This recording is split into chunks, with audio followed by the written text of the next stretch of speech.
세계 최고의 문화유산 전문가들이 한국의 오래된 목조 건물 앞에서 말을 잃었습니다. 과학적으로 불가능하다고 여겨졌던 일이 현실이 되었고, 설명조차 불가능한 기적이 펼쳐졌는데요.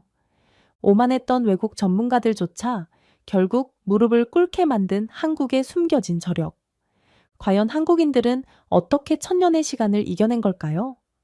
그 믿기 힘든 이야기 지금 시작합니다. 베이징의 아침은 희뿌연 안개로 시작됐습니다. 회의실 창문으로 들어오는 햇살이 먼지 속에서 희미하게 흩어졌죠. 저는 영국 케임브리지 출신 문화유산 보존 전문가 엘리자베스 윌슨입니다. 유네스코 문화재 자문위원으로서 이번 국제문화유산 보존 세미나에 참석했습니다. 세미나장은 각국에서 온 전문가들로 가득했고, 그 중에서도 유독 눈에 띄는 사람이 있었죠. 중국 베이징대학교 문화유산학과의 류천웨이 교수였습니다. 그는 늘 자신감 넘치는 태도로 동아시아 문화유산에 대해 날카로운 평가를 내리곤 했습니다. 발표가 시작되고 한국인 발표자가 8만 대장경에 대해 설명하기 시작했습니다. 1000년이 넘도록 원형 그대로 보존된 목판, 5200만 자의 방대한 불경이라는 설명이 이어졌죠. 그러자 류천웨이 교수가 손을 들었습니다. 목판은 시간이 지나면 틀어집니다. 한국의 8만 대장경이라는 것도 마찬가지겠죠. 감성은 있겠지만 과학은 아닙니다. 류천웨이의 단호한 목소리가 회의실에 울렸습니다. 청중들 사이에서 웃음이 터져나왔습니다. 한국인 발표자의 얼굴이 붉어지며 당황하는 모습이 역력했죠. 저는 조용히 류천웨이를 바라보며 생각했습니다. 정말 그럴까요? 유네스코가 세계문화유산으로 지정한 것이 단순한 감성적 가치만으로 가능했을까요? 그래도 유네스코가 극찬했던 것으로 알고 있습니다. 현장 보존율이 세계 최고라던데요. 제가 조심스럽게 질문을 던졌더니 류천웨이는 코웃음을 쳤습니다. 기록이 아니라 미신적 찬양에 가깝죠. 과학적 검증 없이 그저 오래됐다는 이유만으로 가치를 부여하는 것은 위험합니다. 세미나가 끝나고 저는 류천웨이에게 다가갔고 명함을 건네받으며 저는 물었죠. 서울에서 열리는 아시아 유산 포럼에 오실 건가요? 해인사 현장 답사 일정도 있다고 들었습니다. 류천웨이는 잠시 생각하더니 대답했습니다. 글쎄요, 시간 낭비가 될 수도 있겠네요. 그의 오만한 태도에 도전의식이 생겼습니다. 과연 그가 직접 현장을 본다면 어떤 반응을 보일까요? 며칠 후 문화재청 담당자로부터 이메일이 왔습니다. 서울에서 열리는 아시아 유산 포럼 초청장이었고, 그 안에 해인사를 포함한 유산 답사 일정에 대한 참석 여부를 묻고 있었죠. 저는 일말의 고민도 없이 바로 간다고 회신했습니다. 유네스코가 인정한 세계문화유산을 단순한 전설이라 폄하하다니 이제 그 현장을 직접 보고 싶었죠. 과연 8만 대장경은 과학인가 전설인가? 그 답을 찾기 위한 여정이 시작되려 하고 있었습니다.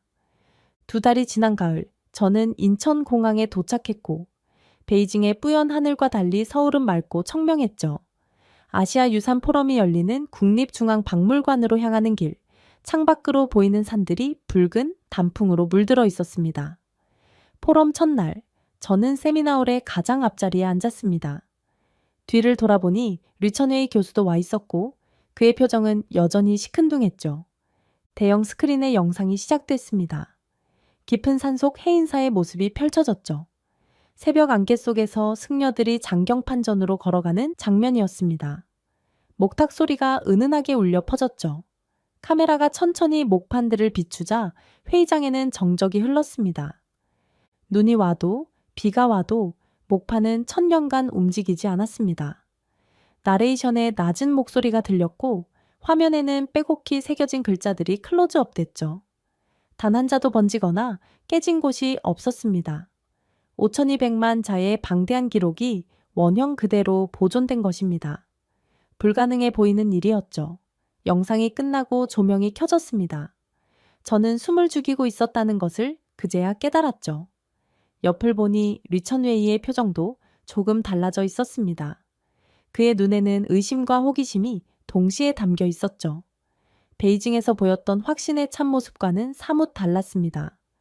그때 사회자가 무대에 올라왔습니다. 이제 현장 답사 프로그램을 소개하겠습니다. 해인사, 경복궁, 수원 화성 중 한 곳을 선택해 주시기 바랍니다. 저는 망설임 없이 손을 들었습니다. 저는 해인사를 선택하겠습니다. 루이천웨이도 잠시 망설이다가 손을 들었죠. 저도 해인사로 가겠습니다. 한번 보죠. 얼마나 대단한지. 그의 목소리에는 여전히 의심이 묻어 있었습니다. 다음 날 아침 30명 남짓한 참가자들이 해인 사행버스에 올랐습니다. 서울을 벗어나자 차창 밖으로 소백산맥의 굽이진 산줄기가 펼쳐졌죠. 가을빛으로 물든 단풍나무들이 끝없이 이어졌습니다. 붉고 노란 색채의 향연이었죠. 버스 안에서 루이천웨이가 먼저 말을 걸었습니다. 목판이 1000년을 버틴다는 게 믿기지 않습니다. 아무리 잘 보관해도 목재는 썩게 마련이죠. 습기와 벌레, 화재의 위험도 있고요. 그걸 손으로 새겼다는 건 단순한 기술이 아니라 정신이겠죠. 제가 조용히 대답했습니다. 1000년을 내다보는 안목과 헌신이 있었던 겁니다. 정신으로 목재가 안 썩진 않습니다. 과학적 근거가 있어야죠. 루이천웨이의 대답은 여전히 단호했습니다. 버스가 산길을 오르기 시작했고 구불구불한 도로로를 따라 점점 더 깊은 산속으로 들어갔죠. 앞좌석에서 가이드가 설명을 시작했습니다. 해인사는 해발 700m 높이에 있습니다.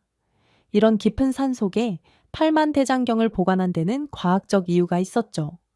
온도와 습도, 바람의 흐름까지 계산한 선택이었습니다. 창밖으로 보이는 풍경이 점점 더 깊어졌고 험준한 산세와 울창한 숲이 끝없이 이어졌죠. 이런 곳에서 어떻게 1000년 전 사람들이 그 방대한 작업을 해냈을까요? 그리고 어떻게 지금까지 완벽하게 보존할 수 있었을까요? 그 답을 곧 만나게 될 것입니다. 버스가 해인사 주차장에 도착하자 참가자들이 하나둘 내리기 시작했습니다. 버스에서 내리자 서늘한 산 공기가 폐 깊숙이 들어왔습니다. 해인사 일주문을 지나 긴 돌계단을 오르니 구름 사이로 햇살이 쏟아졌죠. 그리고 마침내 장경판전이 모습을 드러냈습니다. 단아한 목조 건물이 산세와 어우러져 고즈넉한 분위기를 자아냈습니다. 이곳이 8만 대장경을 보관하는 장경판전입니다. 연애 스님의 낮은 목소리가 울렸습니다. 중년의 승려였죠. 30년간 이곳에서 8만 대장경 보존과 연구에 헌신해온 분이라고 했습니다. 이 안에 고려가 남긴 정신이 있습니다. 무거운 나무문이 천천히 열렸고 문틈으로 은은한 나무향이 퍼져나왔죠. 안으로 들어서자 숨이 멎을 듯한 광경이 펼쳐졌습니다. 빼곡하게 쌓인 목판들이 벽을 가득 메우고 있었습니다. 햇살이 창살 사이로 들어와 목판 위에 부드럽게 내려앉았죠. 연애 스님이 조심스럽게 한 개의 목판을 꺼냈습니다. 이 글자 하나를 보십시오. 오차가 0.01mm도 없습니다. 800년이 넘었죠. 목판을 가까이에서 보니 정말 놀라웠고 새겨진 글자들이 마치 방금 조각한 것처럼 선명했죠. 5200만 자, 코끼리 50마리, 무게의 나무 위에 손으로만 새겼습니다. 연애 스님이 설명을 이어갔습니다. 하루 8시간 작업 기준으로 한 명이 한다면 66년이 걸립니다. 루이천웨이의 눈이 커졌고 그는 허리를 굽혀 목판을 자세히 들여다보았죠. 손가락으로 글자의 윤곽을 더듬으며 중얼거렸습니다. 이게 어떻게 가능하죠? 연애 스님이 제작 공정을 설명하기 시작했습니다. 3번 나무를 베어낸 뒤 소금물에 3년간 담가둡니다. 진액을 빼내고 1년간 자연 건조시키죠. 그 다음 오칠을 하고 다시 건조합니다. 총 27단계를 거쳐야 비로소 목판이 완성됩니다. 제가 놀라움을 감추지 못하고 물었습니다. 이걸 사람이 설계했다고요? 1000년 전의 말입니다. 그렇습니다. 고려인들은 1000년 후를 내다보았죠. 연하의 스님의 대답이었습니다. 창밖으로 소나무 가지가 바람에 흔들렸고 장경판전 안은 고요했죠. 루이천웨이는 계속해서 목판을 살피며 침묵했습니다. 그의 표정에서 처음으로 경외감 같은 것이 보였습니다. 베이징에서 보였던 오만함은 온데간데 없었죠. 이건 단순한 기술이 아닙니다. 이건 예술이고 과학이며 동시에 기적입니다. 류천웨이가 마침내 입을 열었습니다. 저는 목판의 정교한 글자들을 바라보며 생각했습니다. 1000년 전 사람들이 어떻게 이런 정밀함을 달성했을까요? 레이저 기술도 없던 시대의 말입니다. 그들은 분명 우리가 상상하는 것 이상의 지혜를 가지고 있었습니다. 그리고 그 지혜는 지금도 이 목판들 속에 살아 숨쉬고 있었죠. 류천웨이의 경외감은 오래가지 않았습니다. 그는 가방에서 정밀 계측기를 꺼내며 말했죠. 이제 과학적으로 검증해 보겠습니다. 그의 손에서 휴대용 레이저 측정 장비가 은빛으로 번쩍였습니다. 최신식 디지털 계측기였죠. 연애 스님은 조용히 지켜보며 온화하게 고개를 끄덕였습니다. 마음껏 측정하십시오.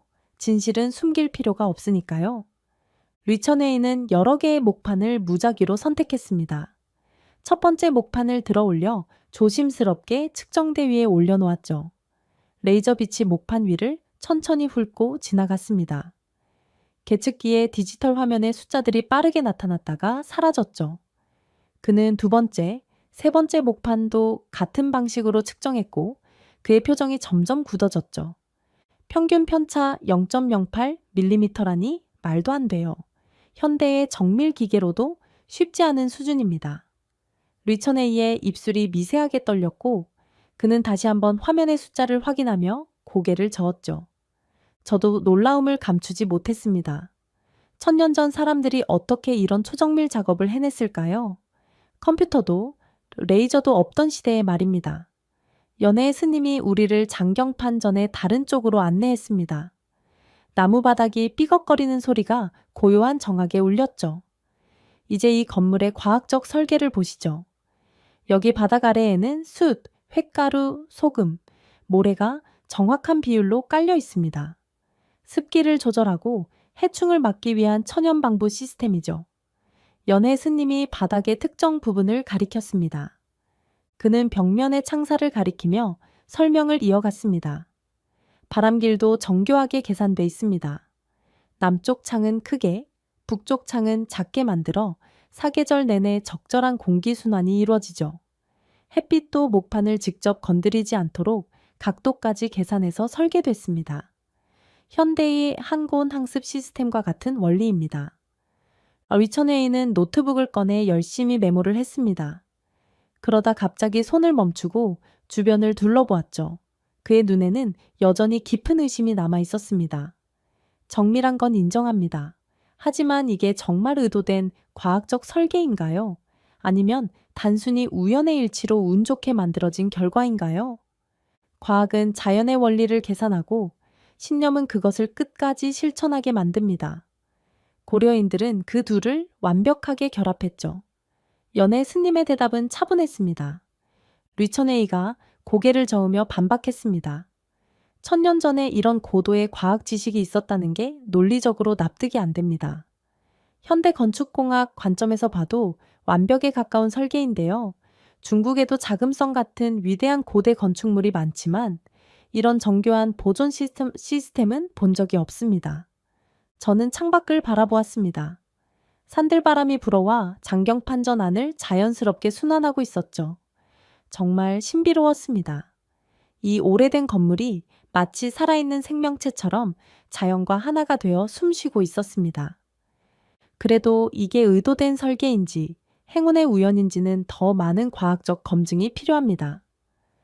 류천웨이가 마지못해 인정하면서도 끝까지 의심을 거두지 않았죠. 연애 스님은 온화한 미소를 지었습니다. 시간이 이미 충분히 검증했습니다. 1000년이라는 긴 시간이요. 장경판전을 나와 우리는 건물 주변을 걸었습니다. 연애 스님이 장경판전 옆 대나무 숲 앞에 멈춰섰죠. 가을 바람에 대나무 잎이 사각거리는 소리가 들렸습니다. 스님의 표정이 잠시 어두워졌습니다. 1984년, 불이 여기까지 왔습니다. 연애 스님의 목소리가 낮아졌습니다. 산불이 해인사 전체를 집어삼킬 뻔했죠. 화염이 이 대나무 숲까지 밀려왔습니다. 저는 주변을 둘러보았습니다. 평화로운 숲에서 그런 위기의 순간을 상상하기 어려웠죠. 그때 어떻게 막았습니까? 제가 물었습니다. 승려들이 물량동이로 불을 막았고 어떤 스님들은 불길 앞에 몸을 던져 막으려 했죠. 심지어 장경판전 마당에 드러누워 불이 오면 자신의 몸부터 태우라고 했습니다. 연해 스님의 목소리에 떨림이 있었습니다. 저는 말없이 나무벽에 손을 얹었습니다. 이 낡은 목조 건물이 그런 위험을 견뎌냈다는 것이 믿기지 않았죠. 연해 스님이 스마트폰을 꺼내 사진 몇 장을 보여주었습니다. 이건 2019년 태풍 링링 때 모습입니다. 화면에는 쓰러진 소나무들과 깨진 담장 사진이 있었죠. 주변 건물들은 심각한 피해를 입었습니다. 지붕이 날아가고 벽이 무너진 모습도 보였죠. 그런데 보십시오. 장경판전은 흠집 하나 없었습니다. 연해 스님이 다음 사진으로 넘겼습니다. 리천웨이가 사진을 자세히 들여다보며 물었습니다. 어떻게 이게 가능하죠? 주변은 다 망가졌는데 이 건물만 멀쩡하다니요. 이 건물은 비탈진 지형에 맞춰 설계됐습니다. 바람의 방향과 세기, 배수 시스템까지 모두 계산된 것이죠. 폭풍이 와도 바람이 자연스럽게 흘러가도록 만들어졌습니다. 연해 스님이 설명했고 리천웨이는 건물을 다시 바라보며 중얼거렸습니다. 이 정도면 계산된 신중함이라고 불러야겠군요. 한국은 목판 하나도 이렇게 끝까지 지키는군요. 저는 장경판전을 둘러싼 산세를 바라보았습니다. 1000년 동안 이곳을 지켜온 자연의 품이었죠. 그러나 그 자연이 때로는 위협이 되기도 했습니다. 산불과 태풍, 지진과 폭우가 수없이 이곳을 시험했겠죠. 역사 기록을 보면 조선시대에도 여러 차례 화재 위기가 있었습니다. 임진왜란 때는 왜군이 불을 지르려 했고 정유재란 때도 위험했죠. 하지만 매번 기적처럼 살아남았습니다. 연해 스님이 말을 이었습니다. 건물이 살아남은 것도 놀랍지만 더 놀라운 건 사람들의 헌신입니다. 목숨을 걸고 문화유산을 지키려 했다니요. 맞습니다. 팔만대장경은 단순한 목판이 아닙니다. 우리 민족의 정신이고 지혜의 결정체죠. 그래서 목숨을 걸고서라도 지켜야 했던 겁니다. 연해 스님의 목소리에 자부심이 묻어났습니다. 리천웨이는 침묵했고 그의 눈빛이 처음으로 경외감으로 가득 찼죠. 과학자로서의 의심이 서서히 사라지고 있었습니다. 해가 서산으로 기울고 있었고 연해 스님이 우리를 근처 작은 정자로 안내했죠. 앉아서 쉴 수 있는 곳이었습니다. 멀리서 저녁 예불을 알리는 종소리가 은은하게 들려왔습니다. 장작불 옆에 둘러앉은 우리는 따뜻한 차를 마시며 이야기를 이어갔습니다. 고려가 무너졌을 때 이야기를 아십니까? 연해 스님이 천천히 말문을 열었습니다. 1392년 조선이 건국되면서 고려 왕조는 막을 내렸고 그때 많은 것들이 사라졌습니다. 하지만 팔만대장경만은 살아남았습니다. 리천웨이가 고개를 들어 물었습니다. 어떻게 그게 가능했죠? 왕조가 바뀌면 보통 이전 왕조의 유산은 파괴되기 마련인데요. 스님들이 목판을 등에 지고 달렸습니다. 어떤 이는 가마니에 싸서 동굴에 숨기기도 했죠. 전란 중에도 이 말씀은 지켜야 했으니까요. 불법의 가르침이 담긴 경전이었으니 종교를 초월한 인류의 유산이었던 겁니다. 연해 스님의 목소리에는 깊은 울림이 있었고 저는 그 장면을 상상해 보았습니다. 전쟁의 혼란 속에서 무거운 목판을 지고 산길을 달리는 승려들의 모습이 눈앞에 그려졌죠. 그들에게 그 목판들은 단순한 나무 조각이 아니었을 것입니다. 연해 스님이 우리를 바라보며 물었습니다. 문화재를 보존한다는 건 무엇을 지키는 것일까요? 지식을 지키는 것이죠. 저는 즉시 대답했고 리천웨이는 잠시 생각하더니 고개를 저었습니다. 아닙니다. 제 생각이 달라졌습니다. 이제 알겠습니다. 우리 모두가 리천웨이를 바라보았고 그가 천천히 말을 이었습니다. 문화재를 지킨다는 건 그 안에 담긴 정신을 지키는 것입니다. 팔만대장경은 단순한 기록물이 아니라 천년을 이어온 한국인의 정신 그 자체군요. 연해 스님이 고개를 끄덕였습니다. 목판에 새겨진 글자 하나하나에는 고려인들의 염원이 담겨 있죠. 전란의 고통 속에서도 평화를 갈구했던 마음, 후대의 지혜를 전하고자 했던 열망이 있습니다. 저는 노트를 꺼내 천천히 적기 시작했고 머릿속에 떠오른 제목이 있었죠. 천년의 숨결. 이 목판들은 천년 동안 숨을 쉬고 있었던 것입니다. 과거가 아니라 지금 숨 쉬고 있는 시간이에요. 이 목판들은 죽은 유물이 아니라 살아있는 정신의 증거입니다. 제가 조용히 말했습니다. 리처네이가 장경판전을 바라보며 말했습니다. 처음에는 이해할 수 없었습니다. 어떻게 목판이 천년을 버틸 수 있는지, 왜 사람들이 목숨을 걸고 지켰는지 말입니다. 하지만 이제 알겠습니다. 이건 단순한 보존의 문제가 아니었군요.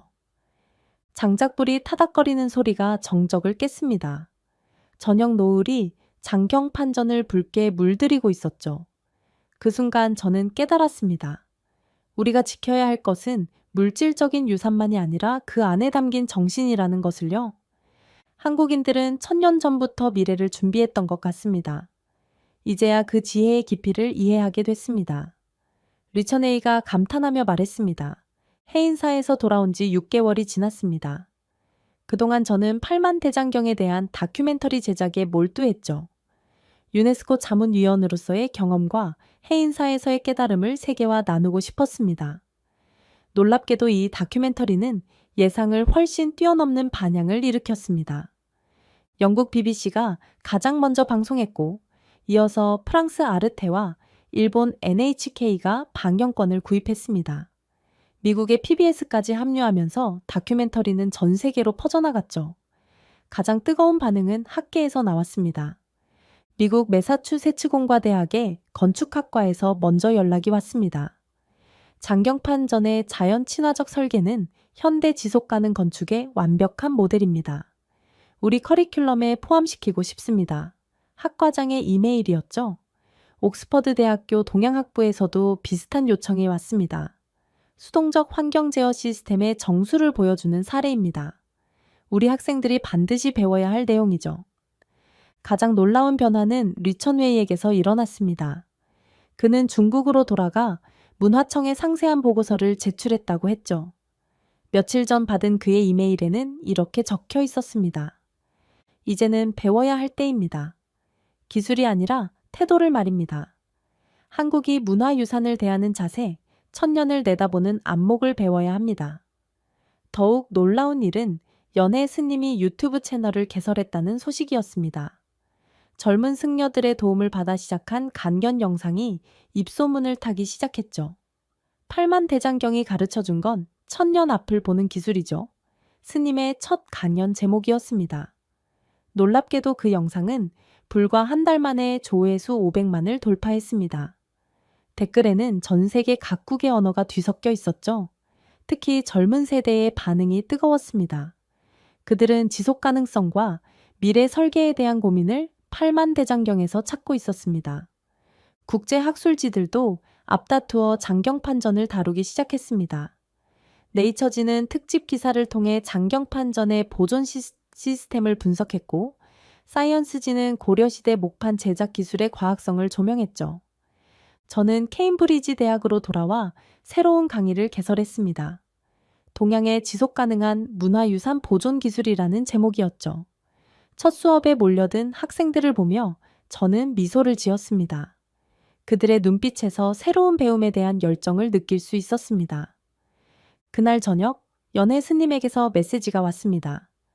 덕분에 많은 이들이 8만 대장경의 가치를 알게 되었습니다. 천년의 지혜가 이제 미래를 여는 열쇠가 되고 있네요. 저는 창밖을 바라보며 답장을 썼습니다. 이제 시작일 뿐입니다.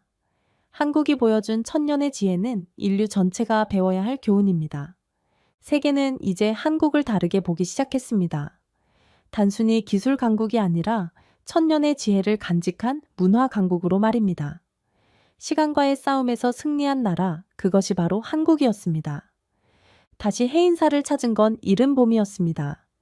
다큐멘터리의 성공적인 전파 이후 저는 후속 연구를 위해 한국을 재방문했죠. 이번에는 혼자였습니다. 새벽 안개가 자욱한 산길을 오르며 저는 첫 방문 때의 기억을 되새겼습니다. 장경판전 앞에 도착했을 때 연하의 스님이 이미 문을 열고 있었습니다.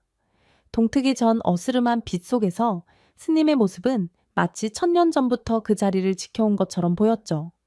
다시 오셨군요. 연애 스님이 온화하게 미소 지었고 저는 고개를 숙여 인사했습니다. 네, 더 깊이 이해하고 싶어서 왔습니다.